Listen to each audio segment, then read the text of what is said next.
राधे कृष्ण दोस्तों, आज के वीडियो में आप विनायक जी की कहानी सुनेंगे। सभी व्रत और त्योहारों में विनायक जी की कहानी सुनी जाती है।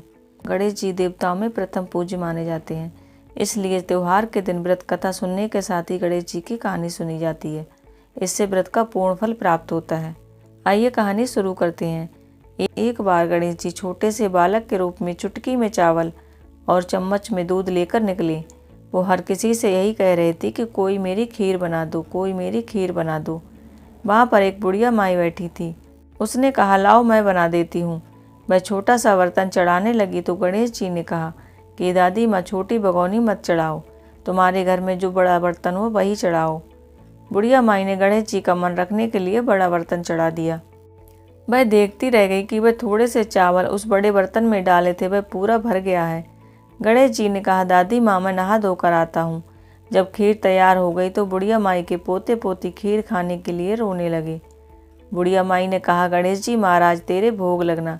ऐसा कहकर चूल्हे में थोड़ी सी खीर डाली और कटोरे भर भर के बच्चों को दे दी। बुढ़िया की पड़ोसन ऊपर छत पर से देख रही थी तो बुढ़िया ने सोचा कि यह कह देगी गणेश जी से, इसलिए एक कटोरा भरकर उसको भी पकड़ा दिया। बेटे की बहू ने भी चुपके से एक कटोरी खीर ले जाकर खाई और कटोरा चक्की के नीचे छुपा दिया। अभी भी गणेश जी नहा धोकर नहीं आए थे और बुढ़िया माँ को भी भूख लग रही थी, तो वह भी एक कटोरी खीर डालकर किवाड़ के पीछे बैठकर एक बार फिर कहा कि गणेश जी, आपको भोग लगे। यह कहकर खाना शुरू कर दिया और तभी गणेश जी आ गए। बुढ़िया माई ने कहा, आजा रे गणेश, खीर खा ले, मैं तो तेरा ही इंतजार कर रही थी। तब गणेश जी ने कहा कि दादी माँ, मैंने तो खीर खा ली। बुढ़िया माँ ने कहा, कब खाई? गणेश जी ने कहा, जब तेरे पोते पोती ने खाई तब खाई थी, जब तेरी पड़ोसन ने खाई तब खाई थी, और जब तेरी बहू ने खाई तब खाई थी, और अब तूने खाई तो मेरा पेट पूरा ही भर गया। बुढ़िया माँ ने कहा, बेटा तेरी सारी बात सच है, लेकिन बहू बेचारी तो सुबह से काम में लग रही है, उसने खीर कब खाई?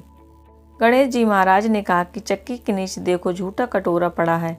तूने तो मेरे को भोग लगा के खाया, उन्होंने तो बिना भोग के ही खाई। बुढ़िया माँ ने कहा, बेटा घर की बात है, घर में ही रहने दो। अब बताओ बची हुई खीर का क्या करना है? गणेश जी ने कहा कि नगरी को जिमा दो। बुढ़िया माई ने पूरी नगरी जिमा दी, फिर भी बर्तन खाली नहीं हुआ। जब राजा को यह बात पता चली तो राजा ने बुढ़िया को बुलाया और कहा, क्यों री बुढ़िया, ऐसा बर्तन तेरे घर कहाँ से आया? ऐसा बर्तन तो राजमहल में होना चाहिए। बुढ़िया ने कहा, राजा जी, इस बर्तन को आप ले लो। राजा जी ने खीर का बर्तन महल में मंगा लिया और लाते ही खीर में कीड़े मकोड़े, बिच्छू कचले हो गए और दुर्गंध आने लगी। यह देखकर राजा ने बुढ़िया से कहा, बुढ़िया बर्तन वापस ले जा, जा तुझे हमने दिया। बुढ़िया माई ने कहा कि राजा जी, आप देते तो पहले ही कभी दे देते, यह तो हमें बर्तन गणेश जी ने दिया है। बुढ़िया ने बर्तन वापस लिया, लेते ही सुगंधित खीर हो गई। घर आकर बुढ़िया ने गणेश जी से कहा कि बची हुई खीर का क्या करें? गणेश जी ने कहा कि बची हुई खीर को झोपड़ी के कोने में खड्डा खोदकर गाड़ दो, उसी जगह सुबह शाम वापस खोदोगी तो धन के 2 घड़े मिलेंगे। ऐसा कहकर गणेश जी अंतर्ध्यान हो गए। जाते समय झोपड़ी की लात मारते हुए गए तो झोपड़ी की जगह उनके महल बन गया।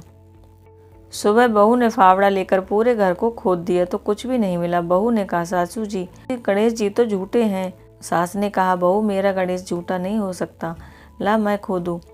बस सुई लेकर खोजने लगी तो टन टन करते धन के 2 घड़े मिले।